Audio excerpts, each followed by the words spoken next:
heart? Yes. Love that song. No, I picture. Okay. You gonna take picture?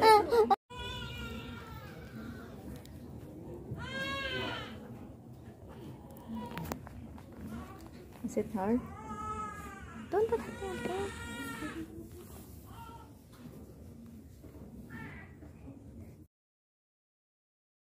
Hello guys, so ayan na si Akiro.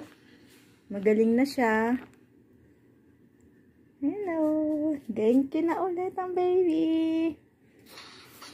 So ayan, andito kami sa hospital.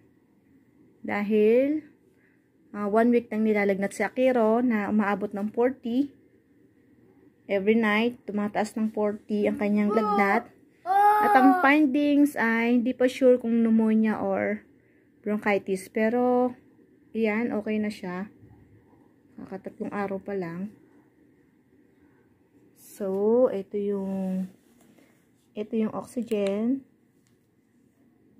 Okay ang kanyang oxygen. Dati 88 yan. So, ngayon, wala siyang nebulizer pero mataas ang kanyang oxygen level. Yan daw ang normal. Ito yung kanyang nebulizer. Ito. Non-stop po yan, 3 days. So, ayan. Same lang ng kwarto nito. Yung kwarto ko nung ako'y nanganak. Ayan. Ito yung ano. Pag may kailangan kayo sa nurse, pipindutin lang.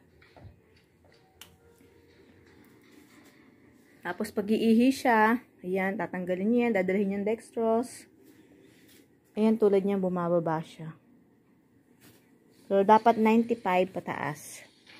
Oh, ito yung aming cabinet. Ito po ay ward. Ganito ang ward dito sa Japan. Dalawa lang sila. So, wala pa kaming kasama. Kaya okay lang mag-ingay. Ayan, ganyan po siya pag walang tao. Ayan, ward na po yan. Tapos, ito yung harang. Kurtina.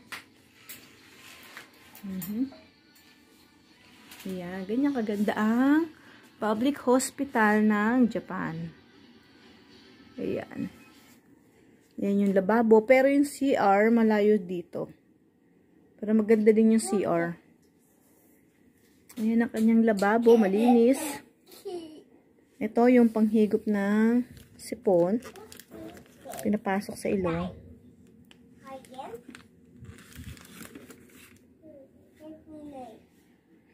Ito yung rep. No. Mga cabinet, may TV. Hindi na kami bumili nito kasi ng card kasi di rin naman magagamit at di namin maintindihan yung palabas. Ayan. Pinapalipat kami ng private room pero okay na kami dito.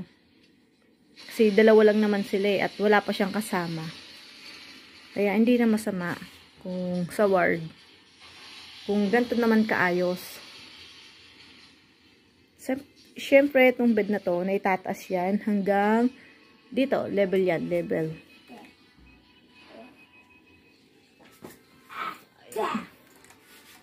Okay. Ayan, makulit na si Akiro. Milk. You want milk? Milk. Hmm? Milk. High five muna. High five. Milk. Oh, kiss muna. Kiss. Kiss, kiss, kiss, kiss, kiss. No. Why no? Kiss. Okay, milk. Milk daw. So, yun lang guys. Mamaya, magtutok tayo sa CR. Kung gaano kaganda ang CR nila. So, ito naman yung hapunan ni Akiro. Rice at mga gulay. At gulay. At kaninang umaga, meron siyang fresh milk. Diba? Ang ganda. Sarap ng pagkain. Lalo kaninang tanghali. Tapos, meron pa siyang merienda kanina na yogurt at tinapay na parang mamon. Masarap. So, ayan. Kakain muna siya ng dinner. So, ngayon guys, meron na kaming kasama dito sa kwarto. Kaya, ayan. Naka-headset si Akiro. Bawal na Yun lang, bawal maingay kapag merong kasama. Pero yung kasama namin, Brazilian, kaya hindi, alam mo yun, yung marunong makiramdam ba, na pag alam mong pwedeng mag-ingay, yung hindi pa sobrang oras ng tulog, ganyan, or maaga. So, parehong eto, si Akiro at saka yung kabilang bata, maingay silang manood. So, pakiramdaman. Oh no.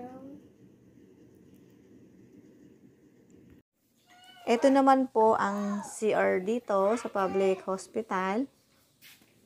Ayan, merong maliit yung toilet ng pangbata. Sakto lang kay Akiro, kaya ayan. Saka malinis. At ayan, meron silang alcohol na pamunas dyan. Then sensor yung flash. Yan, sakto lang kay Akiro. Then ito naman yung flash. Tapos, dito naman tayo sa aming toilet. So, toilet ng mga mami. Ito. Yan yung iwanan ng bata. So, yan. Same din. Malaki lang yung toilet. Ayan, may bidet. Meron siyang sound. Kung ayaw nyo naririnig na umiihi kayo, ayan yung emergency button. Kung hindi kayo makatayo, nirayuma, pindutin lang.